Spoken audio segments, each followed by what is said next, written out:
Ya, Assalamualaikum warahmatullahi wabarakatuh. Waalaikumsalam warahmatullahi wabarakatuh. Ini saya sedang mengunjungi kawan saya, seorang dosen di daerah T3 yang lagi pulang, padahal sebenarnya banyak di rumahnya. Jadi, mau mas, perkenalkan diri dulu aja. Sing iya akeh sing ngerti ya. Sing nonton. Ya, belum tentu juga mas. Kan publik mas. Bukan dikirim ke grup-grup ini. Bukan dikirim ke grup IK, ini langsung publik ini. Oh, iya. Nggak di PC satu-satu. Oke. Ini sponsoring. Kenalkan saya Mas Onat dari ITS ya. Ya, alumni ITS ya beliau ini. Alumni S2 ITS. Pendidikan terakhir bro. Nah, mungkin sebelum ngomong Virus ya. Virus. Guys, ya gimana om? Hujan terus ya. Nah, itu sama aja juga aku itu. Jadi mungkin minum es. mungkin bisa diceritakan mas pengalaman pendidikannya deh. S1 dulu di WCU, Oke. S2 nggak WCU ya, UNER ya, UNER di Fakultas Perikanan dan Kelautan. S2-nya di ITS Teknik Laut. Kok kepikiran ngambil jurusan yang S1 S2-nya nggak linear? Nggak linear loh. Ya. Nyemplangnya jauh dari teknik kelautan, budidaya perikanan, budidaya perairan kan ya, ke teknik kelautan. Dulu itu apa ya? Pikirannya itu pengen ini sih ya. Sebetulnya pengen kerja di BUMN, Di BUMN. di Pertamina lebih tepat. Oke. Tapi belum rezeki. Kan masih bisa, umur masih cukup kan ya untuk tes BUMN. Cuman yo kayaknya passionku wis Tapi asing aja kan. ya sudahlah. Kayak rezeki kan kayak gini, yes. Jalan saja. Mungkin bisa diceritakan sebentar mas. Tadi kan pengalaman kuliahnya nyemplangnya jauh nih dari perikanan ke teknik kelautan. Itu kan nggak mungkin tiba-tiba oh yaudah tak kuliah di kelautan aja, tak lanjut di kelautan gitu. Apa yang landasi itu dari perikanan langsung ke kelautan? Karena kalau di BUMN pun S2-nya relatif rekrutmennya agak general sih. Spesifik pun nggak spesifik harus teknik kelautan. Kalau yang 2 poinnya Pertamina loh ya. Iya sih, motivasiku awalnya itu Nah, karena kebanyakan sih teknik perminyakan ya, minyak. Metamet, Iya. material Tapi- metalurgi.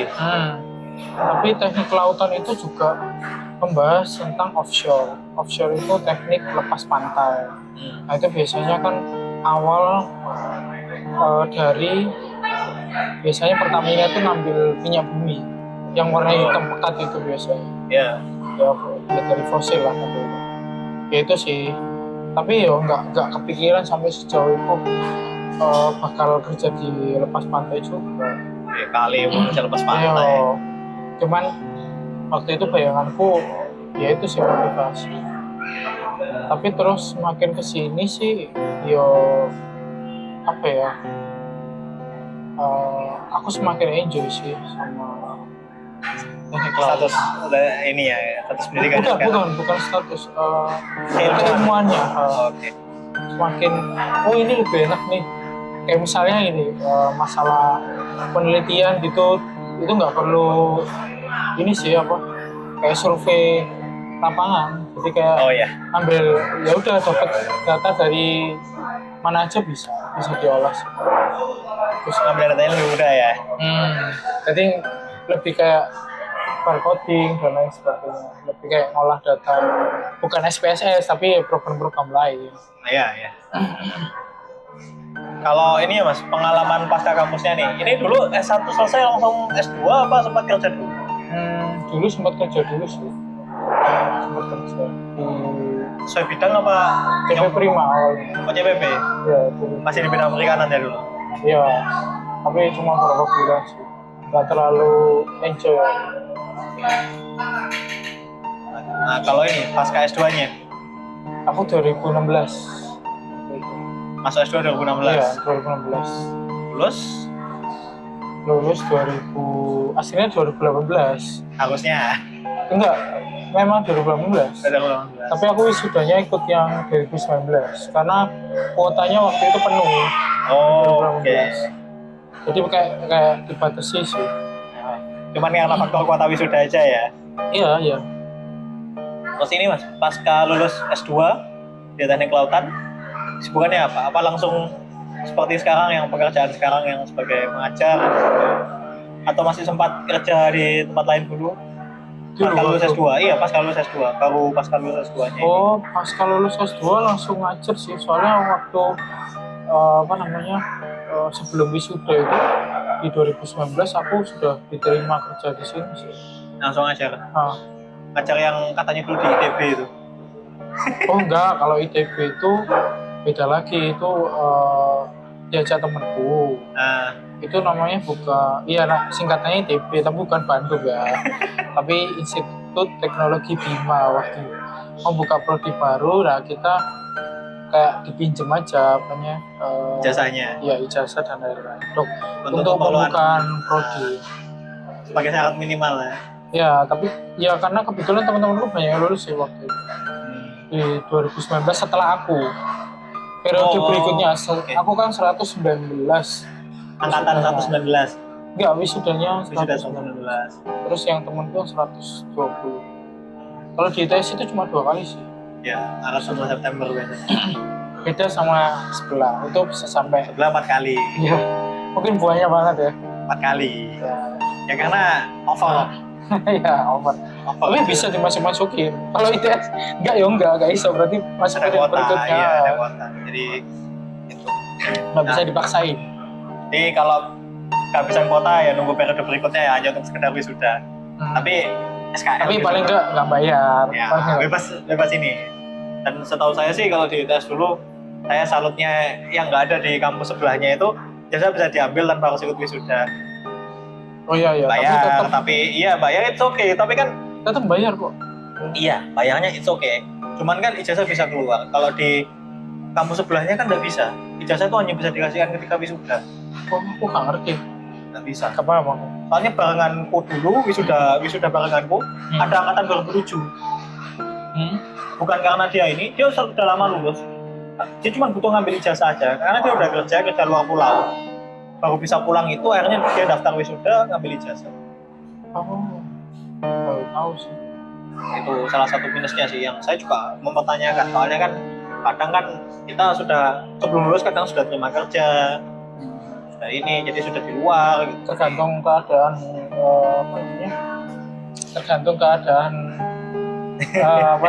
si yang bersangkutan sih.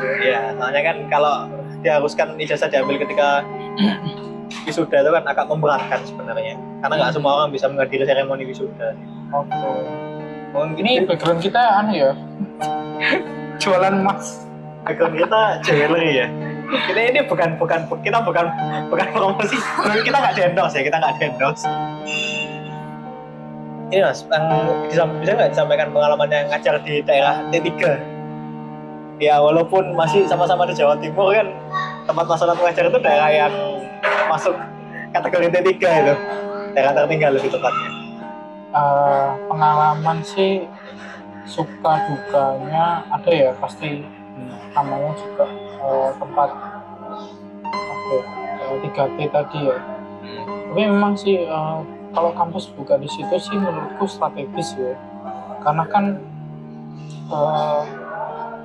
dia menyaring mendapatkan mahasiswa yang daerah-daerah situ, supaya mereka nggak jauh-jauh lah.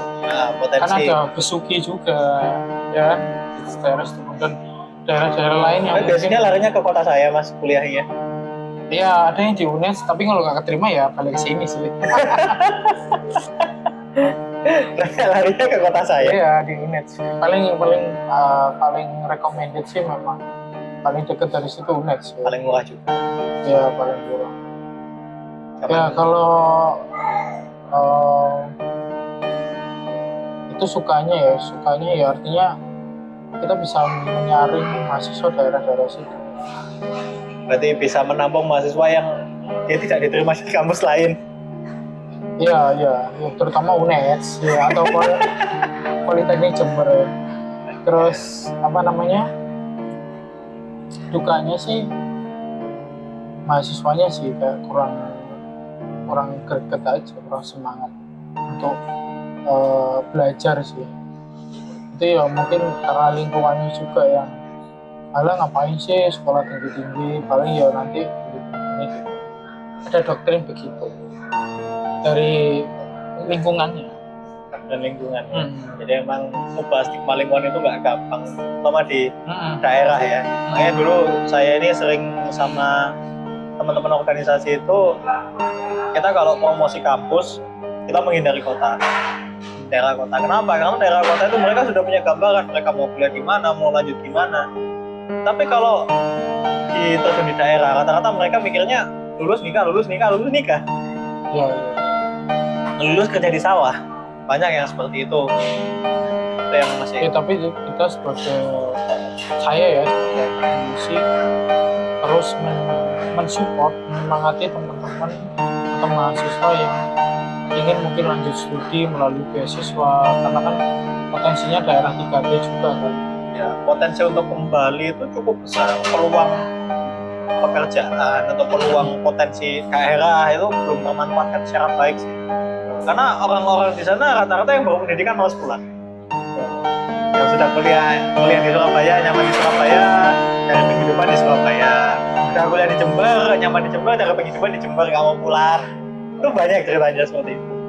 Ya itu tergantung orangnya sih, motivasi yang bersangkutan. Terus dari segi dukanya lagi ya, dari segi fasilitas itu juga masih kurang. Ya kampusnya kan kampus kecil, dukungan ya semuanya supportnya dari mahasiswa, maksudnya dari wali murid gitu loh. Otomatis kan pemasukannya dari satu sumber, bukan dari beberapa sumber ya. Terus paling cuma dana yayasan lah. Jadi ya itu sih, jadi kayak kurang media belajarnya itu tuh. Kayak kita misalnya butuh komputer untuk mata kuliah tertentu, nah itu kan kendala juga buat.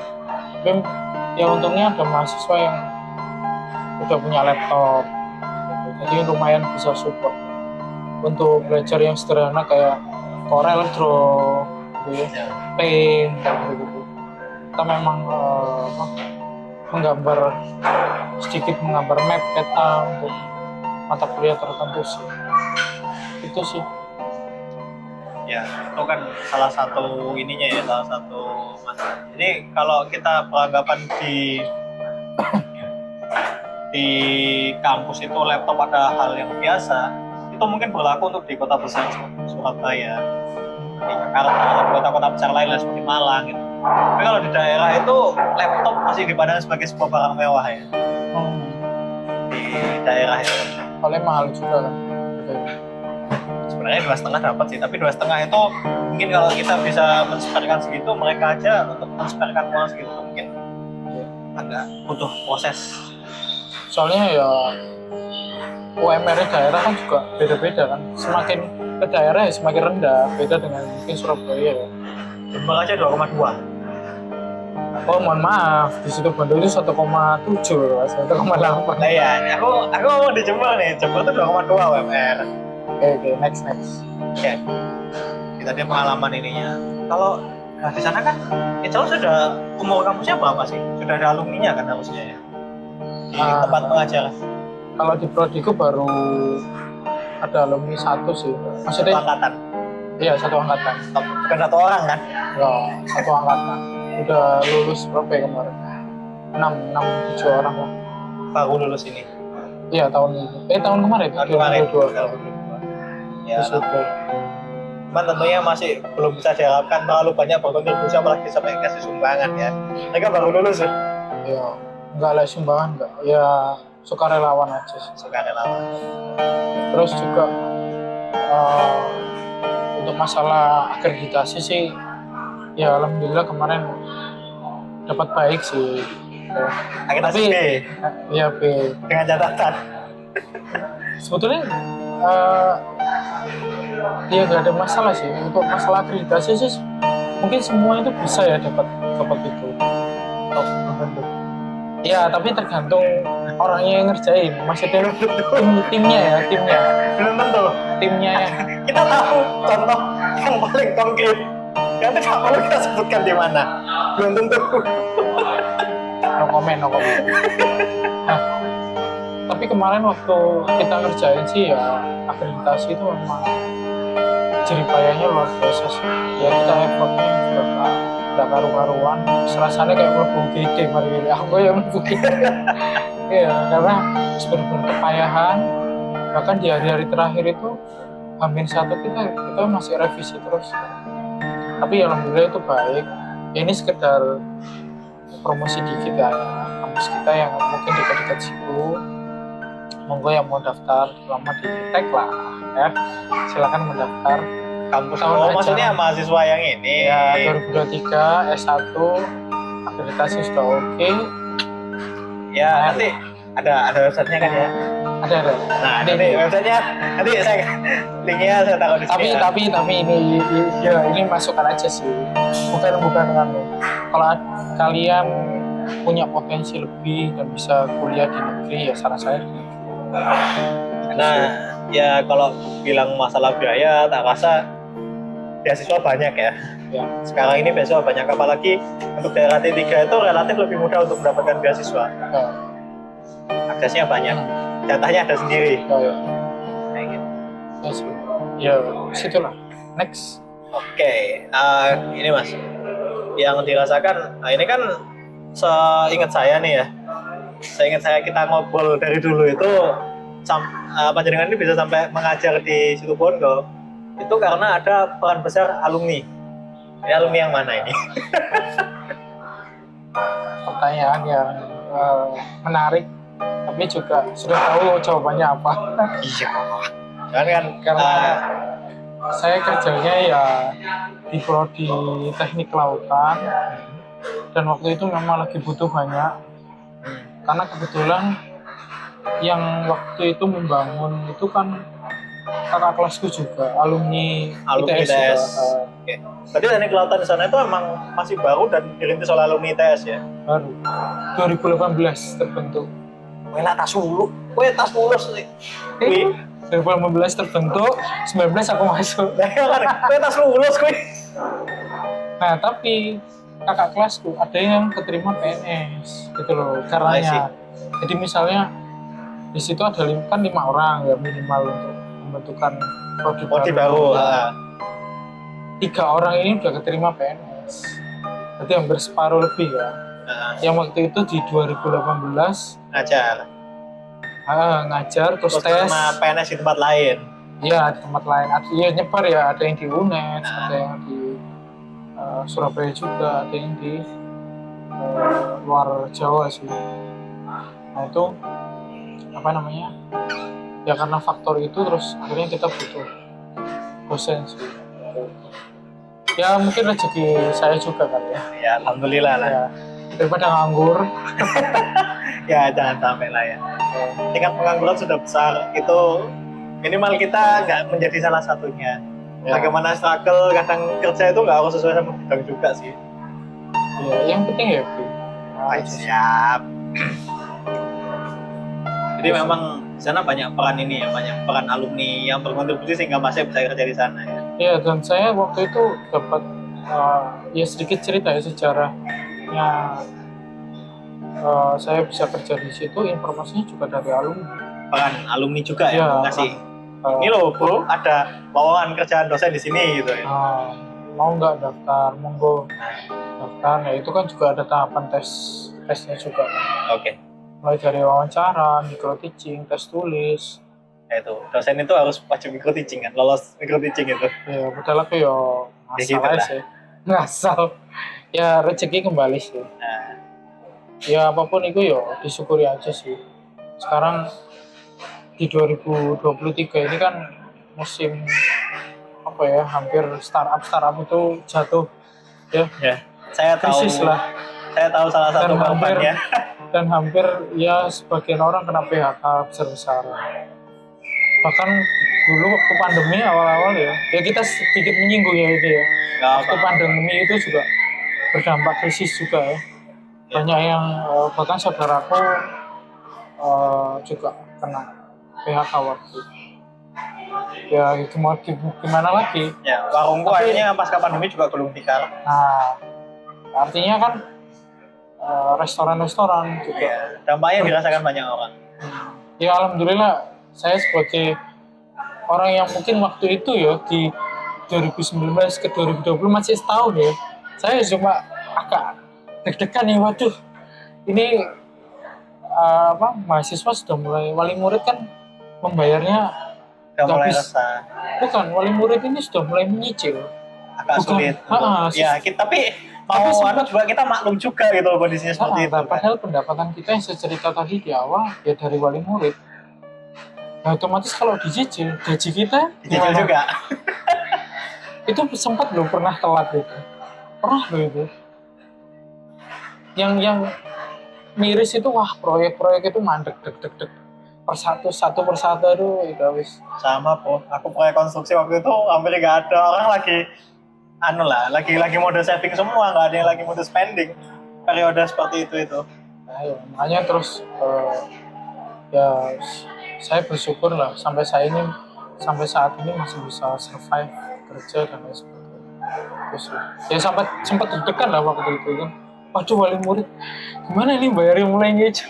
Jadi sudah di grup kita itu ya prodi kita itu sudah kayak sudah mewanti-wanti dari awal. Monggo ya Bapak Ibu dipersiapkan kondisi kita sudah gonjang-ganjing. Ya semoga kita tetap selalu berdoa terus lah. Ya, karena kan itu faktor yang saya lagi faktor X yang nggak bisa Dan sempat kita setahun waktu itu juga kesulitan dapat mahasiswa. Ya situlah next berikutnya. Oke. Curhat sedikit. Curhat. Ini Mas, mungkin kalau ada bisa dijelaskan bagaimana peran ini kan tadi disampaikan seniornya yang dia udah dapat kerja di tempat yang lebih baik terus memberikan kesempatan pada adik tingkatnya dan sebagainya. Sebesar apa sih peran alumni kampus ya di dalam karirnya Mas Olet lah sampai saat ini lah, sampai 2 point titik ini? Kalau dibuat persentase 0 sampai 100% ya aku nggak bisa bilang itu 100%. Ya, paling nggak nilai 90 itu sudah bagus. 90% itu bagus. Peranannya berarti cukup besar sekali ya? Iya, karena ya kita saling tumpang tindih sih. Artinya ini pergi ada juga nyari. Jadi nggak sampai kosong terlalu lama. Oke, jadi ya itu salah satu pentingnya kita menjalin hubungan ya. Jadi dengan posisi kita kalau dengan alumni yang solid itu di sini ada space yang kosong, sebelum space ini diisi orang yang kita tidak tahu, lebih baik kita berikan kepada orang yang kita sudah tahu portofolionya, kita sudah tahu track recordnya. Jadi, ya istilahnya rekomendasi dari kita sih yang mau keluar itu kan kadang orang itu sering nggak paham, malah ya sudah gitu terlalu pede dengan kapasitasnya sendiri. Mereka ya bro, welcome to real life ya, dimana koneksi dan jaringan itu lebih penting daripada sekedar nilai IP yang tertulis di ijazahmu. Dan ya namanya awal-awal berkarir ya pastinya kadang ya kita ngomongin gaji itu kadang nggak sesuai ekspektasi. Ya, don't expect too much ya. Kadang orang kan terlalu idealis bahwa nggak mau gaji cuma segini, saya udah kuliah 4 tahun, mungkin ada yang lebih, kok gaji cuma segini, enggak lah, bro sabar. Lu kita baca rekrutmen ya, kata-kata itu permintaannya nggak umum, fresh graduate tapi minta pengalaman kerja berapa tahun. Itu kalau kalian tidak mau mengkondisikan diri ya. Dan pengalaman dari alumni ITS tempatku itu mereka itu kayak ya udahlah, aku tahu aku mungkin bukan nggak expert ya, tapi lebih ke melihat peluang dan mencari pengalaman. Itu base-nya kan, karena kan itu pesannya sih yang dari aku yang aku mengalami dan aku lihat itu begitu. Jadi ya ya penting, gaji itu penting, aku ngerti ya, itu kan sebagai karena kita tahu kebutuhan hidup kita berapa kan ya, dan merasa mungkin kita ini lulusan S2 loh, masa bisa makan sama ya S1 SMA mungkin. SMA, oke. ya kan?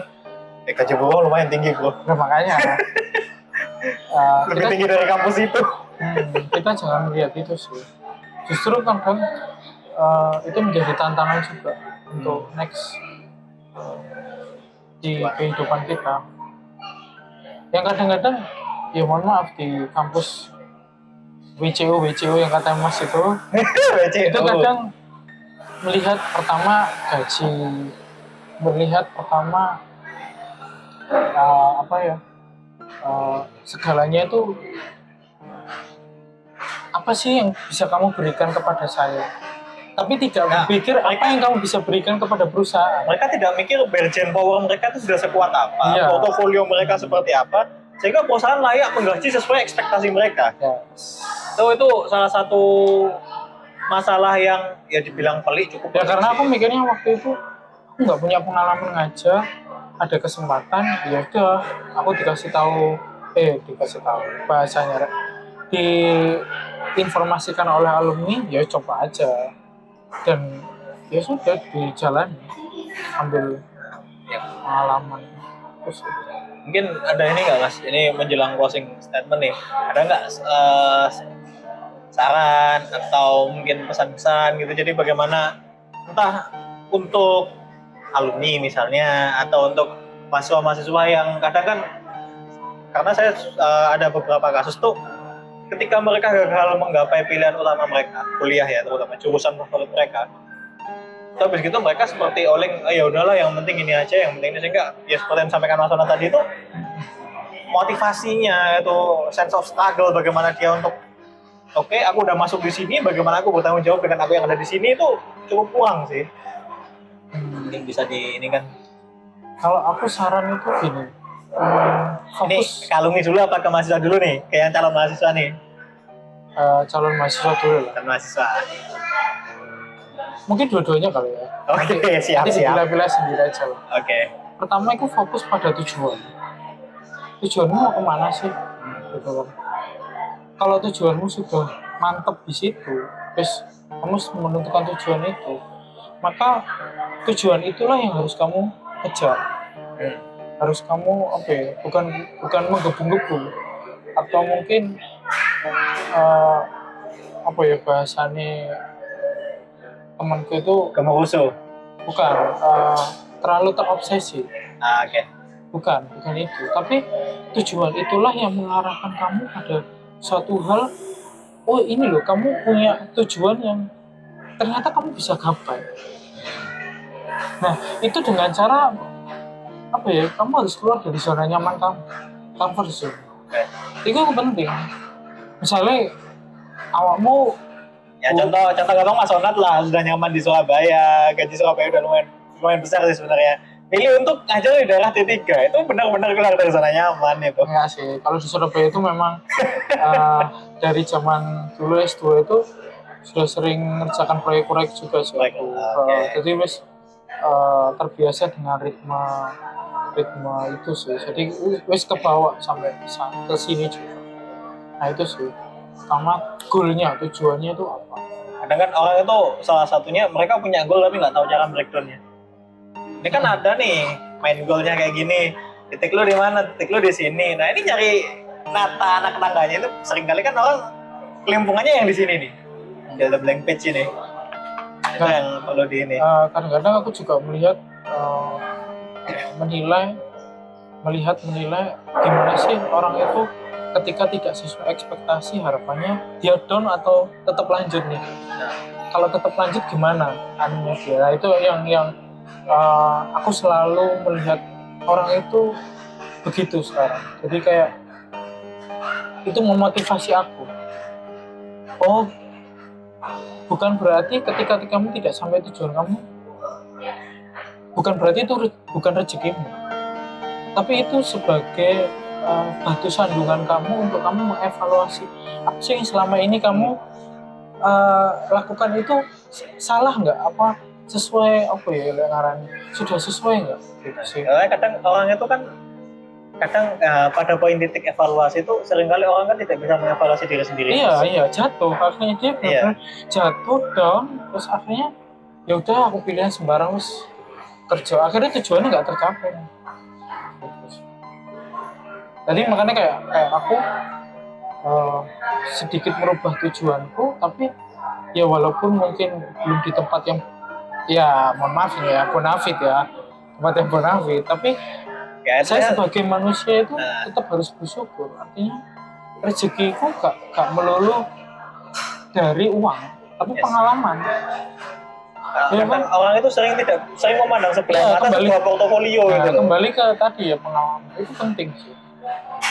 Itu sih menurut aku. Jadi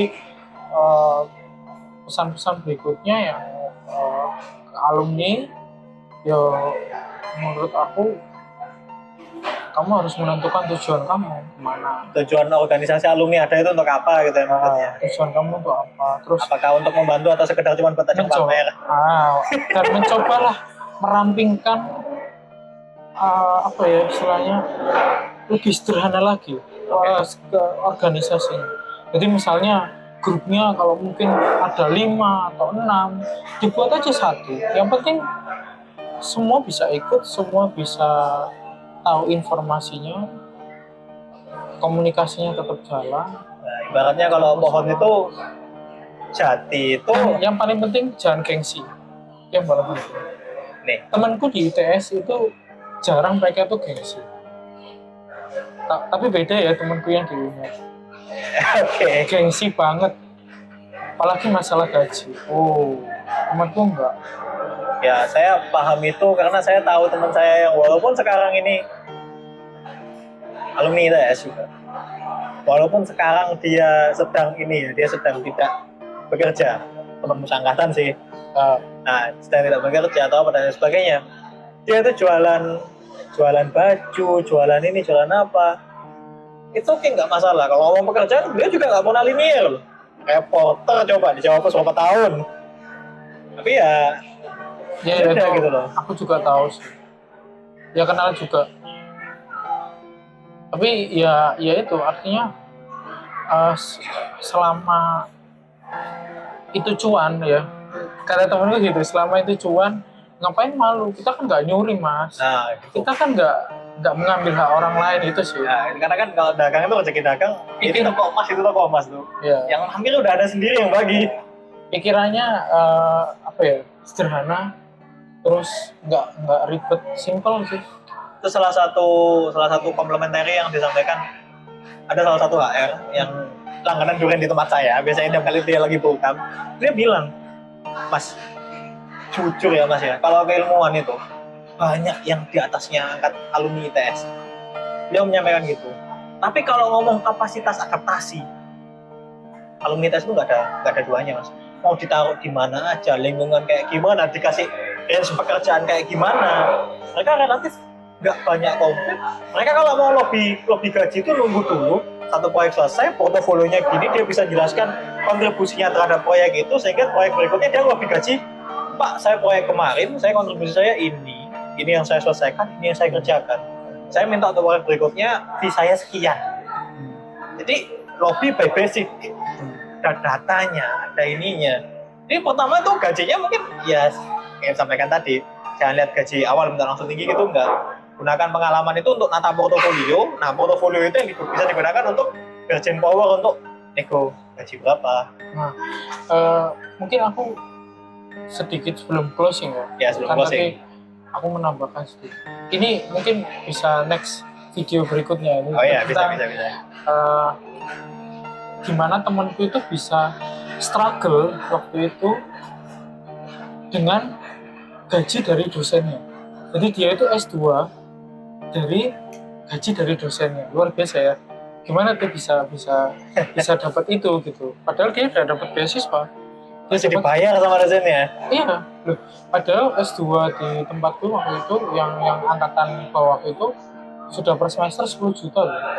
Okay. Dan itu full dosenku yang bayarin sampai dia lulus. Dan dia tetap dapat gaji tiap bulan. Nah itu nantilah next video berikutnya. Bisa. Nah, gimana dia dapat. Terus ya artinya gini, kita boleh fokus pada pekerjaan utama kita. Tapi kalau kita ada pekerjaan tambahan dan kamu tidak gengsi, nah Ambil tuh. ambil, asalkan itu cuan. Nah, Ya, asalkan itu, aku nggak bilang halal ya, itu terlalu jauh pembahasannya. Mungkin itu agama lah yang membahas itu lah. Tapi paling nggak kamu mengambil apa ya, tidak mengambil hak orang lain, nah itu yang poin sampaikan kan, tidak mengambil dengan Tidak. cara yang tidak baik gitu. tidak mengambil, tidak menipu, tidak memaksa orang untuk Hmm. membayar. Ya kalau kamu jualan makanan atau apa, Ya. mungkin orang selera ya masing-masing. Ada yang suka somai, ada yang suka nggak suka, atau durian lah ya. Sambil duduk nih, gak enak nih. Durian nih, ada yang suka, ada yang mungkin ada yang nggak suka. Ya sudah, kita nggak bisa maksa orang yang nggak suka. Selera gitu itu loh. ya sudah gitu loh. Nah, kita punya marketnya sendiri gitu. Itu sih menurut aku.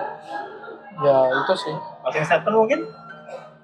Eh, jadilah orang yang selalu bersyukur apapun yang kamu dapat hari ini. Jangan memaksakan dirimu untuk apa ya, ingin lebih dari orang lain ya. Atau mungkin Ingin. kamu melihat rumput tetangga Tetangga kok lebih lebih jauh. baik ya. Kok lebih baik aku, sedangkan enggak usah. Sawang Sinawang bro, serius itu ya. Itu menurut aku tuh ya tergantung orangnya sih. Yang penting banyak bersyukur, ikhlas. Kayak aku masih tetap kerja gitu kan. Artinya tetap struggle di tempat Saya masih jualan buah kok mas. di tempat yang tidak bonafit. Nah, aku jujur aja ya, kalau dibandingkan di negeri ya pasti lebih bagus di negeri. Tapi ya itu kembali pengalaman gitu sih. Itu sih. Oke, ya sementara sekian dulu ya dari kami, ini sudah setengah jam lebih ya. Mungkin akan ada sesi-sesi berikutnya ngobrol dengan ini. Ya yang tadi termasuk gimana sih cara temanku tadi ya. Nah, itu bisa next time lah ya, bisa diantar. Sekian dulu dari kami, sekian. Mungkin kalau ada yang lebih mau ditanyakan atau mau didiskusikan, tinggalkan komentar di video ini nanti. Sekian, terima kasih. Wassalamualaikum warahmatullahi wabarakatuh. Ada